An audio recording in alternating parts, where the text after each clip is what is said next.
In fact, while they work on the sound, I'm going to go ahead and ask Dr. Richter a question.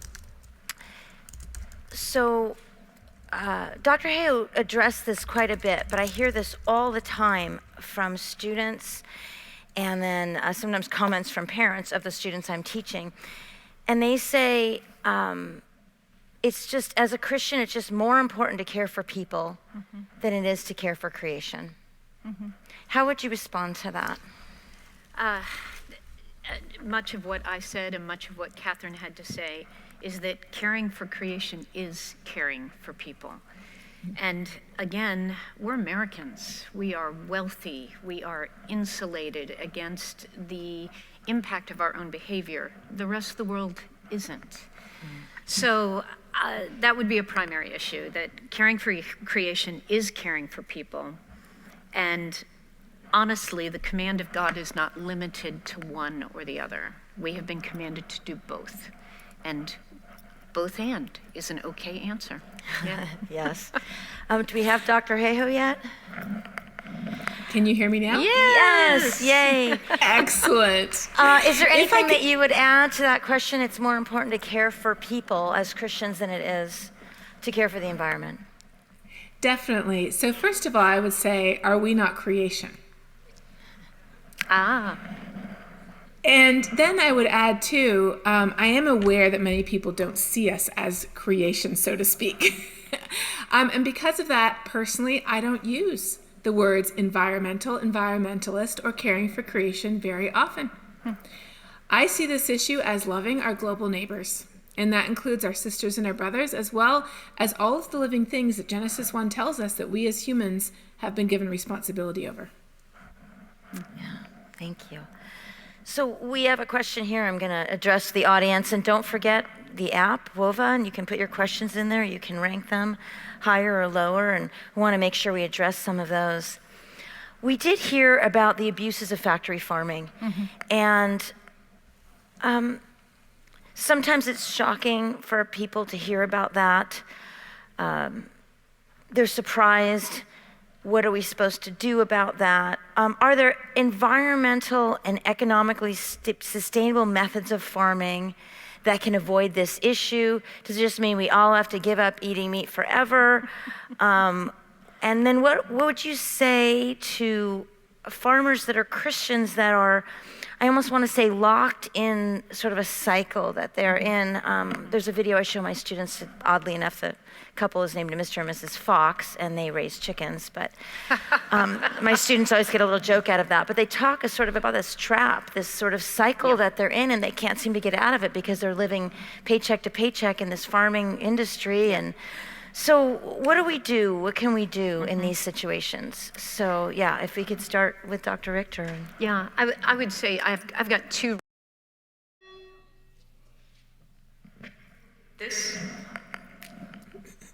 Are we good? Okay, I would say that I have two responses to that question, if I can remember it at this point. Kind of got jammed out of my head. One, this is a systemic issue. We talk about systemic sin. We talk about systemic racism. This is a systemic sin, and it's going to take a systemic solution. And the farmers that you speak of, so many folks who are in towns that were booming farm towns that have now become impoverished, and the industrial farm industry has moved back in and claimed them as Tyson farmers, or as, what would you like me to do? Testing, is mine working? Okay, try again. All right. He's running up here. We'll give her a second. Dun, dun, dun, dun. Good job, though. You're running well. Thank you so much. Thank you. Oh, not hearing anything here. Oh, there we go. We're good? Okay, so it's a systemic issue. It will take systemic solutions, which means in our particular government, it's going to take an informed citizenry that's willing to put pressure on local and federal government. And at least in my experience, pressure on local government usually works better and faster than pressure on federal government. There definitely is a trap and a cycle economically that affects our farmers. I look at how Europe, and in particular Germany, honors their farmers, supports them, creates an economic environment where they can not just succeed, they can thrive. And I look at our situation where we're losing farms by the tens of thousands every year. We should be ashamed of ourselves. That certainly is an issue. So I know it is possible because we have models where it is functioning, again, in Europe and particularly in Germany. But the question I always get is, okay, I'm just one person. What do I do? And very similar to Katharine's response, my first response is it's always easier to listen to a sermon for someone else, isn't it? Isn't it lovely to sit in a pew and listen to a sermon for your husband or for your children because they really needed to hear that sermon? So my first response is, let's look at ourselves, let's clean up our own backyard. And I do have an appendix in Stewards of Eden that is, okay, where do you start and how do you get rolling? And regarding industrial agriculture and factory farming, a major thing you can do is you can vote with your checkbook, vote with your debit card, vote with your own purchase influence. And our good, solid capitalistic society, you probably have more influence by what you buy than anywhere else. So that would certainly be a place where you can start. And then, similar to what Katharine was saying, you have a voice. Let's start talking about this. Let's get informed on this. Let's actually stir up dissent in a positive and productive way.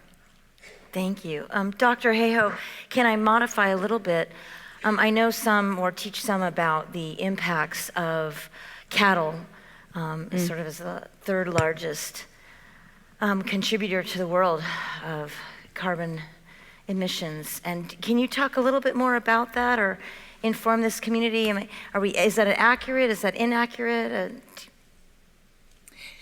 So 75% of the heat trapping gases, not just carbon, but methane as well, which is produced primarily by cows, 75% of the problem is from burning fossil fuels. So the biggest chunk of this extra blanket we're wrapping around the planet comes directly from our coal, oil, and gas use. Mm-hmm. And then 25% comes from deforestation, which is often done in pursuit of agriculture in low-income countries, and large-scale industrial agriculture. So you often hear that the best thing an individual person can do is stop eating meat. And while that definitely helps, even if everybody in the world stopped doing that, that would only be this much of the solution to climate change, although it would address many of the other issues that Sandy talked about as well. Mm-hmm. So looking for solutions that have win-win-wins is really important. But the bottom line is there's no one single action that if everybody took it, that would fix the problem. Rather, we need, as we've already heard, systemic change. Mm-hmm. And the way that individuals change a system is, as Bill McKibben says, by not being such individuals.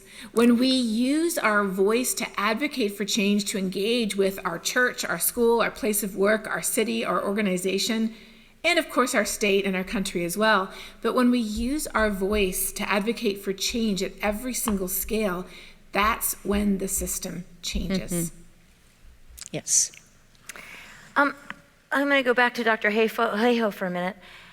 How might we encourage people to reconnect with nature in ways that will help them then to want to honor nature? Like, what suggestions do you have for this connection so that then we can help them care? I mean, we're saying humans are damaging creation, and then we want them to reconnect to nature, and it just becomes this difficult cycle. And so what are some suggestions you have, or what might you tell some youth if you were speaking with youth about this? Well, first of all, to be clear, I believe we should all reconnect with nature, because if you speak to person after person about where they most experience or feel or witness the reality of God, 99 times out of 100 is through an experience with nature. Yes.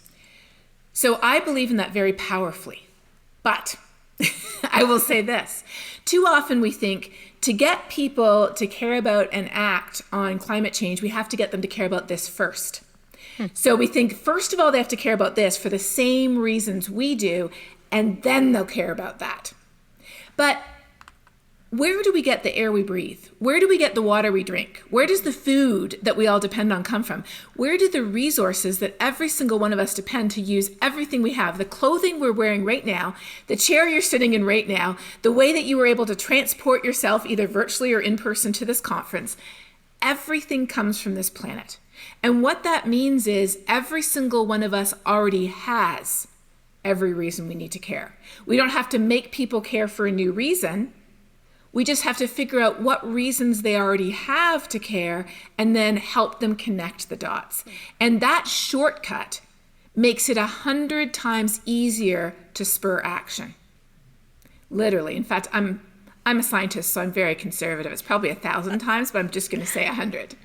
But if we put barriers in the way, like everybody has to care for this reason, and then once they're all on board with this reason, then we can act, we're never going to get there. Rather, encouraging people to act for the reasons they already have, that action then changes them.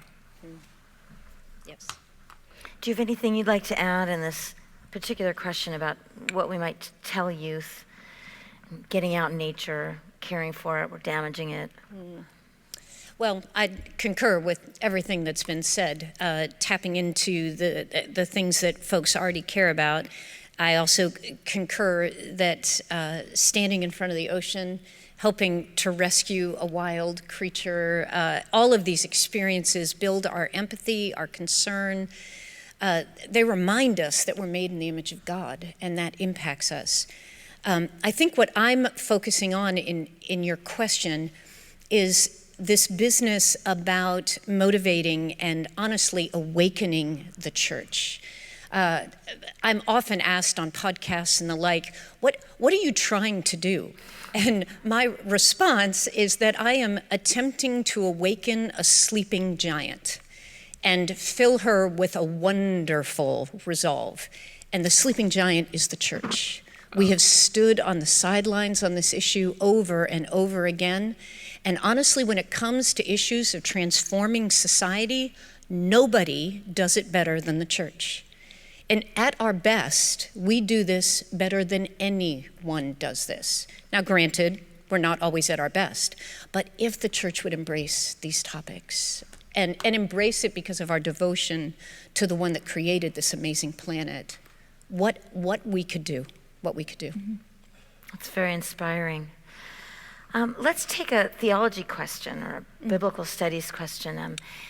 We see a lot in the Bible about lament. And it does seem that in our society, we haven't really focused a lot on lament or really learned how to lament. And there's a connection between lament and hope. Yes. And when it comes to caring for the environment and when it comes to climate change and climate weirding, we also need some hope. We need to lament and we need to hope. So can you help us understand what it means to lament, and how can we use lament to help us engage and gain some hope? First of all, I'm grateful for this new verb, and Katharine, thank you. Weirding is a new verb for me, and I'm adding it to my collection. Okay, so lament it's been very interesting to me, because in the last 5 years of hanging out with undergrads, everybody's talking lament now. And I teach Hebrew literature. I teach Psalms, and no one's ever been this interested in lament before. So I'm going to ride the wave here. So, as you know, lament are one of the major genres in the book of Psalms. They're second only to hymns of thanksgiving, and a lament always ends with hope. And that's what makes it that particular genre. You're not allowed, I love this, you're not allowed to gripe in the Old Testament unless you're willing to end with hope. We might want to share that with all of the adolescents in our world. I don't know. So yes, every lament ends with hope. Every lament anchors the person who's grieving and suffering, and is allowed to just let it rip too, which I love about the Psalms. You can be as harsh and as angry and as bitter and as overwhelmed as you are, and the God who created the universe will take it. But the requirement to make it a lament is you end with a declaration of his sovereignty And because of his sovereignty, there's always a reason to hope. And when I hear Katharine's statistics in particular, I struggle to hope. So this is a good reminder. Yeah. Katharine, I'm going to ask you a little bit more of that. How do we resist this temptation? This person wrote this and I love it. How do we resist the temptation to leapfrog lament to a cheap hope that is unsustainable? Any ideas about that? Well, first of all, I love that concept of lament cannot end without a declaration of God's sovereignty and hope. And that's exactly what we see in Romans, where it talks about the origins of hope, and it places the origins of hope in suffering. So too often, you call it cheap hope, I would call it false hope maybe. People think that hope consists of burying your head in the sand like the mythical ostrich, or just thinking wishful positive thoughts, like prosperity gospel, and just assuming that things will work out okay if we believe that they will. But we know that God is sovereign, and we know that hope is not the promise that no matter what happens, our worldly circumstances will work out all right. We know that hope is deeply rooted in suffering. And so Romans says that suffering produces perseverance. Perseverance, character. Character, hope. And the reason why hope will not disappoint is because of love. So our hope, I believe, must be an active hope. It's a hope that we practice. It's something that we pursue. It's something that we seek after. We seek after the hope that comes from action that we take ourselves out of love for others. We look for actions that others are taking and share them. We look at how those actions can be an expression of God's love in the world. And we recognize that ultimately our role is simply to sow the seed. Our role is to do as we've been asked. Our role is to walk in the good works that have already been prepared for us in advance. And our hope is not in how people respond to us. Our hope is that God is the one who takes those through to completion. In one of the talks I attended, Katharine, that you spoke about, one of the most important things we can do is talk to others. And I just loved that talk. It took me a while to get on board with you, about 10 minutes of listening to you, and I was like, oh, this is brilliant. And then I got back in the car with a couple of the college students I had brought with me, and they said, yeah, but how? How do we talk to others? And the psychology literature shows us, and I'm tying this in with a question that somebody asked, but how we approach things, how we talk about them, positive, bearable language. What suggestions do you have about how to engage in these conversations with people? I know in the talk you talked about the person in the cab as you were driving to this talk in San Diego you did a few years ago, BC, before COVID. And and so I want to know, what is your suggestion for the how of engaging in this conversation with people? Well, first of all, I'm absolutely amazed. I think you must hold the record for attending the most talks I've ever given. So thank you. I'm surprised you're still here. So when I speak, and as you know, I speak to all kinds of people and groups all around the world. I do about 100 virtual talks a year, which is a really kind of insane number, but thanks to the miracles of technology, we're able to do that. And so I speak to senior citizens and college students. I speak to church groups and Rotary clubs. I speak to our scientific colleagues and government employees and more. And when I speak, I often use a polling software called Poll Everywhere. It's similar to Whova, where I can collect questions and people can upvote the questions they most want answered. And about 2 years ago, I noticed that the same 2 questions were rising to the top again and again, no matter who I was speaking to. No matter whether they were in the United States or elsewhere, no matter they were young or old, no matter whether it was in a Christian community or non, I would get the same 2 questions. And those questions were, first of all, what gives you hope? And second of all, how do I have a conversation about this with a friend or a family member, a neighbor, somebody I know from church or I went to school with, or a colleague, or an elected official who I think should be doing more about this than they are? So during COVID, I actually went and I promise everybody she didn't tee up this question. I didn't know this question was coming. I went and I wrote this book, which is the second book that you referred to, called Saving Us. And the reason I wrote this book is specifically to answer the questions of how do we have that conversation with people? And the secret is this. Number one, begin with something we have in common rather than something that divides us. Begin with something we share, and if we don't know what that is, we need to get to know each other better to figure out what that is. In my book, I talk about how, a NASA scientist asked me, how do I talk about this with my friends? And I said, what do you enjoy doing together? And he said, cooking. I said, well, start by talking about food then, obviously. A woman asked me, how do I talk about it with my grandmother? And I said, well, what do you enjoy doing with your grandmother? And she said, we knit together. So I said, well, get the warming stripes, which are every year is the temperature of that year, blue for cold, white for normal, red for hot, and knit a scarf and ask your grandmother to tell you stories about the years, growing up and how cold or warm they were, and then how today is so much different. So whoever we are, we can start these conversations with what we have in common. And of course, our shared faith is a tremendous way to start that conversation.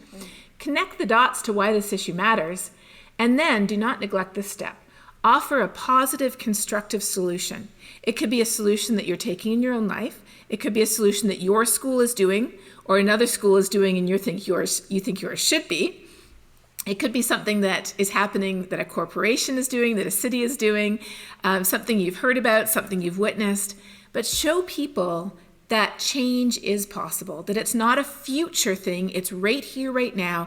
And we have solutions, like I talked about in my talk, that have win-win-win benefits today as well as tomorrow. And so when we follow that simple formula of beginning with something we share, connecting the dots to show people who they already are is the perfect person to care, and then bringing in a positive, constructive solution, that's what gets people on board. Because too often we're held up because either number one, we don't think it's something that matters to us, or number two, we don't think we can fix it. So when we have a conversation, those are the two most important things to address. Thank you. We have time for one more question, and I'm going to blend two of these questions together. It's really a biblical question from my perspective, a faith or theology question.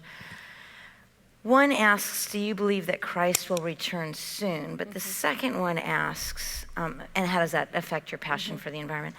And then how do you respond when someone says they don't see climate change or environmental problems as an issue because it's a sign of the end times? So I see these as very related in this kind of topic of we don't need to worry about it because this is a signal that something else is happening. How might you respond to that as a biblical scholar? So I actually saw that question before we came up, and I jotted down something that Deb Harsma had said in her presentation this morning. Our calling is to be faithful. Our calling is to continue to imitate Christ. And when I hear a question like that, my first response would be, oh, you're thinking about this wrong. And what I mean by that is I don't see environmental stewardship as something I'm doing to preserve creation until Jesus gets back, or to keep people alive until the rider on the white horse finally shows up. I think about environmental concern like I think about every other issue of sanctification in my life. And the reason I think about it that way is, as I've rehearsed to you, this concern is all over the biblical text. And mostly I'm talking to people who don't realize that it's in there. Oh my gosh, that's in there? And yes, that's in there. This is a reflection of the character of God. So as I am being conformed to the image of the Son, as I am seeking to imitate Christ and allow my life to be transformed, that means my stewardship of farm and farmer, of environment and marginalized, of what I own and what I buy and what I do should also be growing in my life. This is a matter of holiness. And I know I'm talking to a room mostly of scientists, but this is a matter of holiness.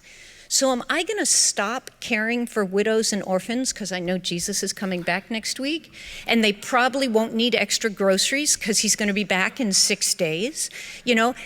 Am I going to stop having devotions because I probably can coast until the second coming? I would never think about it that way. So that would be my primary response. This isn't just about hanging in there until the second coming.